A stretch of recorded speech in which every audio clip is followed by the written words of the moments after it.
I know a lot of you are getting your Quest 3s over the next couple of days, or you already have it in your hand, and I wanted to go ahead and make a beginner tips video for you all to get you kick-started with the game. If you are new to Population 1, there is a very large skill gap in this game just because of how long the game has been out. It's been out for nearly 3 years at this point, but hopefully this video will get you kick-started on your skill and get you coming back. Here's 5 basic beginner tips to get you started. Sodas in Population 1 can be swapped to by opening your inventory, selecting the soda, and letting go. Now, while this is one way you could swap to each soda individually and drink them, there is a faster way. If you just tap your inventory button, it'll actually pull out the last item you had in your hand. In this case, it was a soda.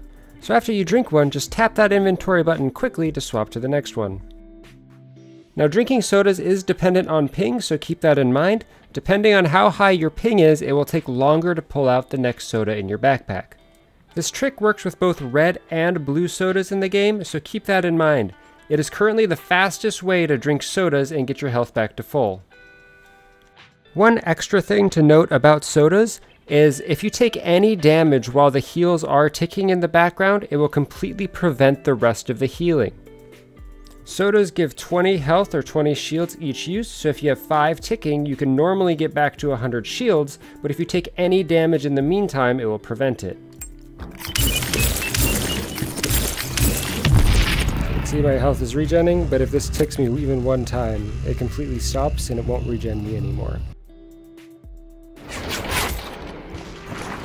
Guy in the roof there is really hurt. I'm gonna push him. He's at like 4 health. I think there's kids over there. There's somebody like right here. I just missed him as he flew into the barn. Guy inside should be very hurt. Yeah. I got him. Nice, nice. To revive your teammates in this game, you open your inventory wheel, go to the little plus sign, and it will put 2 defibrillators in your hand. You can charge the defibrillators by just holding them together and not moving your hands at all. It'll actually take a little bit longer doing this, but if you are a new player, this could be the safest thing to do just to make sure that it does actually complete and you can revive your teammates. If you want it to be a little bit faster, you can move your hands in a circular motion while you're doing it, and it will charge the defibrillators faster.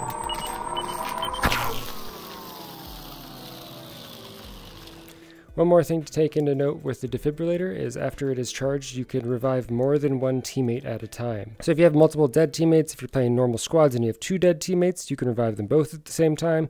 If you're playing a bigger game mode like War or Legions and you have multiple other dead teammates up to 10, you can revive them all at the same time. Anybody who's dead on your team, you'll be able to revive with 1 defibrillation as long as they're close enough. Defibrillation? I hope that's a word. Yeah, they really are. Are you sure? Because it sounds like they're fighting the other team. One. That's another team. Okay. Appreciate it. Walking can help you get from point A to point B, but flying is the quickest method of travel in this game.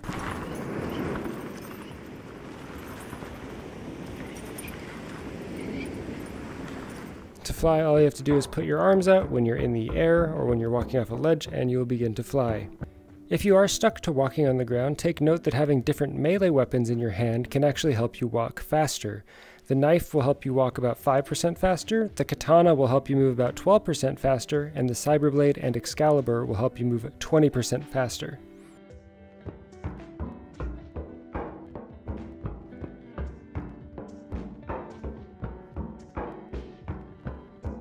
Also take note here that if you have the AWP or the M60 in your hand, you will walk 20% slower.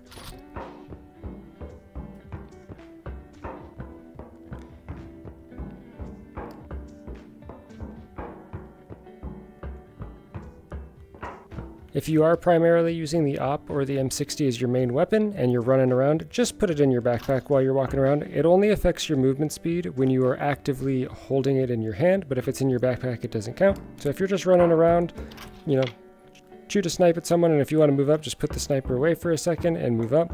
Same with the M60. If you're just walking around, it's good to walk around with it put away anyways. I'll go ahead and add this in here for you guys. If you are walking around the map, it is actually usually more beneficial to walk around with your gun put away rather than out. And the main reason for that is if someone starts shooting at you, you can immediately just start building.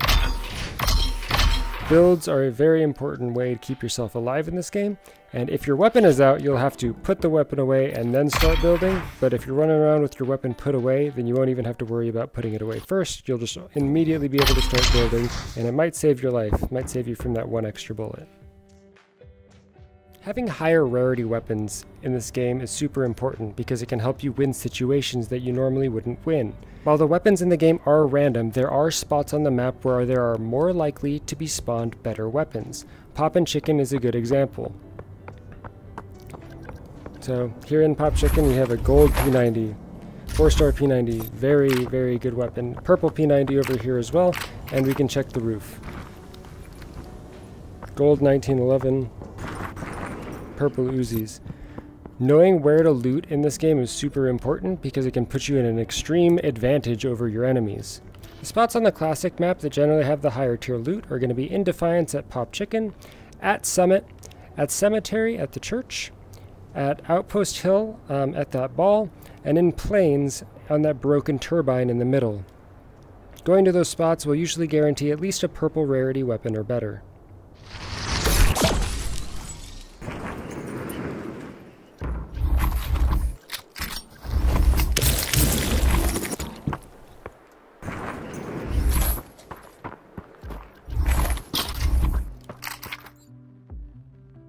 The recoil in this game for holding your gun one-handed versus two-handed is extremely different. So take a look here. If I just hold the gun, the MP5 one-handed here, I get this whole pattern. But if I just add a second hand, I'm not going to recoil control or anything here. I'm just adding my second hand onto the front. You can see it makes the same pattern, but there's a lot less vertical and horizontal recoil. So just holding your gun with two hands will provide a very good advantage if you have the space to do it. Now there's situations where it's better to like peek over the top and only shoot your gun one-handed, so keep that in mind. I'll do the UMP as well so you guys can see the difference.